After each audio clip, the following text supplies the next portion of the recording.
Aprovechando la llegada de la temporada 2 de Andor, me gustaría hablar de el Imperio Galáctico. ¿Qué representa exactamente esta organización, el gran espectro de la historia de Star Wars? Bueno, veámoslo.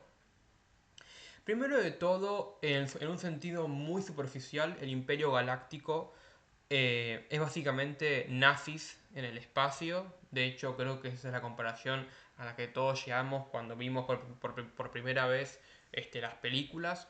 Sobre todo la trilogía original. Si uno creció con la trilogía original, va a pensar que Palpatine es Hitler o que Vader es algo así como Heinrich Himmler, ¿no? El jefe de las SS.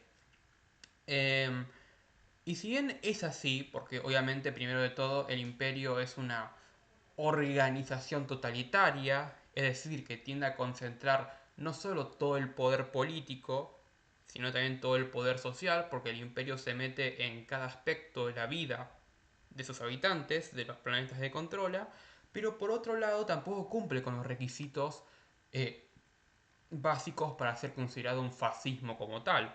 ¿Por qué?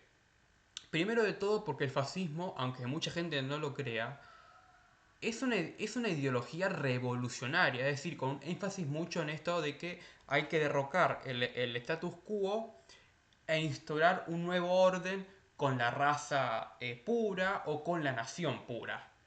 Fascismo es un nacionalismo popular llevado al extremo. Eso como tal es el fascismo. El problema es que obviamente George Lucas, eh, que creció en un ambiente muy progresista, ¿no? Él creció en California, si no me equivoco, empezó a ver como fascismo a toda organización totalitaria. Y si bien todos los fascismos son totalitarios, no todos los regímenes totalitarios son fascistas, ¿no? Ahí tenemos el caso de la URSS, ¿no? A pesar de que, oh sorpresa, George Lucas defiende a la URSS, ¿no? Sobre todo el cine soviético, me parece, ¿no? Así que medio raro.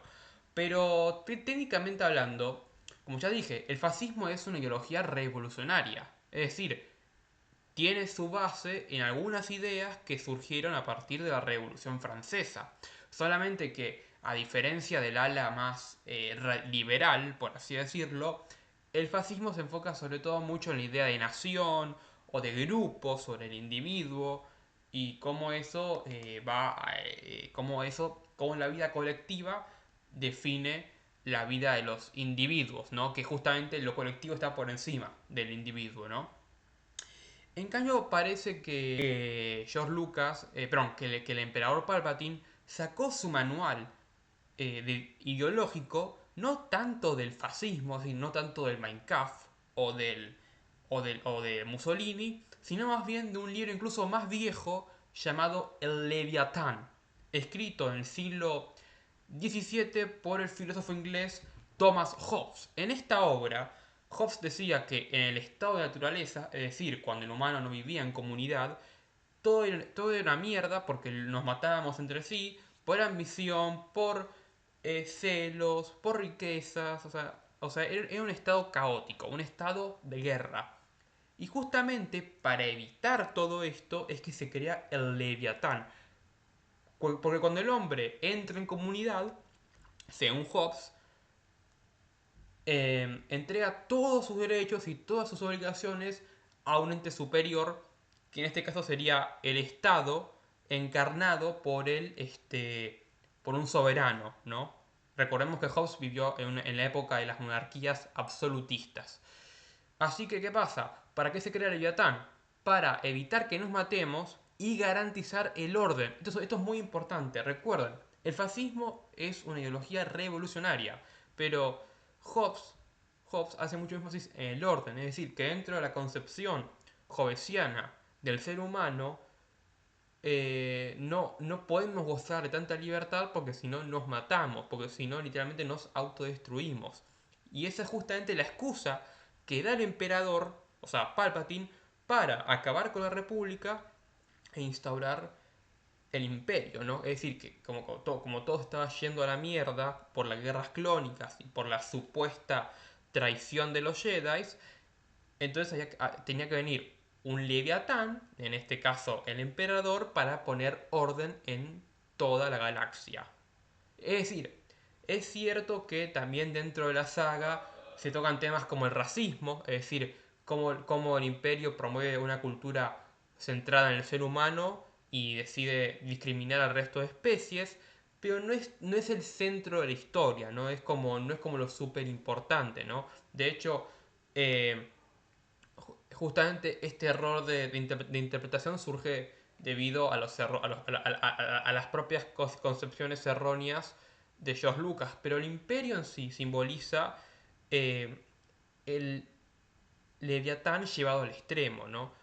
Obviamente la gran crítica que se le hace a Hobbes es que, bueno, ¿qué pasa si el soberano, cuando ya esté en el poder, decide enfocarse en él mismo o decide explotar a la gente que supuestamente tendría que proteger?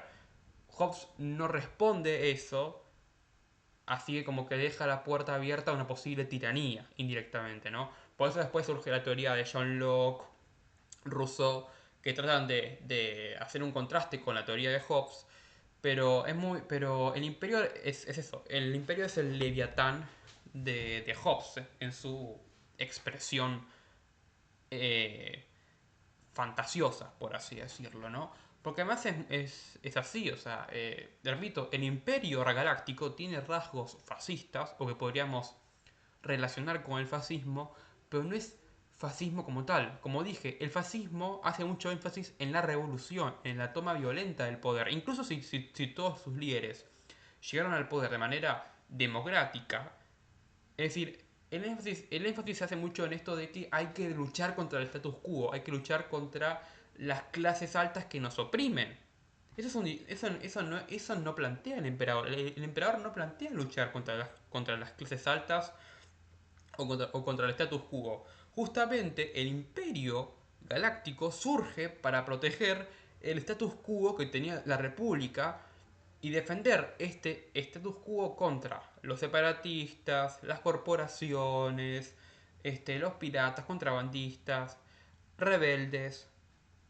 Surge eso. El imperio surge para proteger el orden instaurado por la República Galáctica.